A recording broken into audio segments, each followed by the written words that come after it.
Dark के creators कितनी different सोच रखते हैं ये तो हम जान ही चुके हैं, इसलिए उनकी नई पेशकश के लिए सब इतने उतावले थे कि 1899 साल की one of the most awaited web series बन गई थी। और अब जब ये नेटफ्लिक्स पे स्ट्रीम हो रही है तो सवाल उठता है कि क्या ये हमारी एक्सपेक्टेशंस को जस्टिस दे रही है या नहीं। देखो, इस चीज को दो तरीके से जांचा जा सकता है, लेकिन उससे पहले कहानी का सार जान लेते हैं। इसमें 1899 की कहानी दिखाई गई है जिसमें कुछ अलग अलग देशों के माइग्रेंट्स अपने पास्ट को पीछे छोड़कर जिंदगी में आगे बढ़ना चाहते हैं। सभी लोग बस खुश रहना चाहते हैं, इसलिए वो यूरोप से यूएस की ओर जाते हैं एक शिप में। अब जिस शिप में वो ट्रैवल कर रहे हैं उसी कंपनी का एक और शिप था जो कि कुछ महीनों पहले गायब हो गया था। लेकिन अब अचानक से वो शिप उन लोगों को मिल जाता है, लेकिन उस पर कोई जिंदा नहीं है, सिर्फ एक छोटे बच्चे को छोड़कर। तो इसी कहानी में क्रिएटर्स ने हमें इसी पे बिलीव कराने की कोशिश करी है, जबकि असली कांड तो कुछ और ही है जो कि लास्ट तक पहुंचते पहुंचते पता चल ही जाता है। मतलब मैं पूरा बताऊं तो स्पॉइलर हो जाएगा, लेकिन काफी सस्पेंस बनाकर इस सीरीज को परोसा गया है। अच्छी बात यह है कि सीरीज का हर एक एपिसोड हमें टेंशन, सस्पेंस और थ्रिल का मिक्सचर बना के देगा, जो कि एपिसोड्स के हिसाब से इंक्रीज भी होता जाता है। सीरीज के विजुअल, वीएफएक्स एंड प्रोडक्शन में कोई कॉस्ट कटिंग नजर नहीं आती,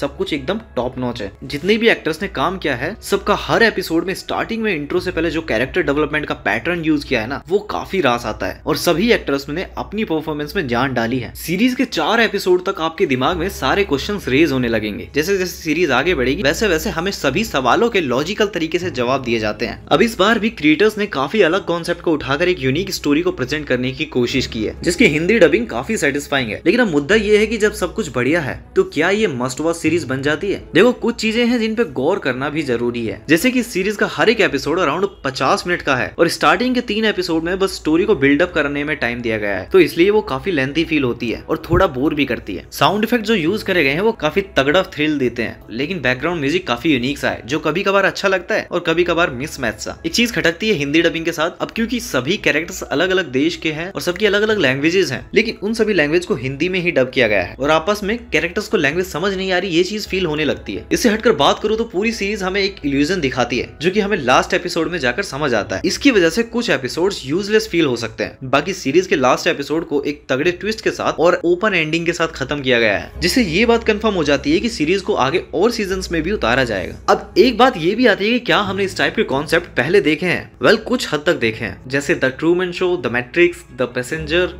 इन सभी मूवीज में कुछ ऐसा ही कॉन्सेप्ट है, लेकिन ये टेंशन भी इसलिए दूर हो जाती है क्योंकि जैसा मैंने कहा ये बस एक इल्यूजन की तरह काम करता है। अब डार्क को इससे कंपेयर करें तो मेरा मानना यही रहेगा कि कंपैरिजन करना तो ठीक नहीं है, क्योंकि वो अलग चीज है, ये अलग चीज। लेकिन मजा किस में जाता है ये सवाल फिर भी उठता है। अब सच बताऊं तो मेरे ओपिनियन में अभी के लिए फिलहाल डार्क अव्वल रहेगी, बट कंक्लूजन में ये जरूर कहूंगा कि इस सीरीज को ना देखने का डिसीजन भी बहुत गलत है। 1899 वेब सीरीज बहुत कुछ नया लेकर आती है और जिस तरह कहानी को हमारे सामने परोसा गया है वो भी अपने आप में एक अलग ही एक्सपीरियंस है। हाँ, ये सीरीज मेरी तरफ से देखने के लिए फुल ऑन रेकमेंडेड है। बाकी it's on you. See you guys in the next video. Bye bye.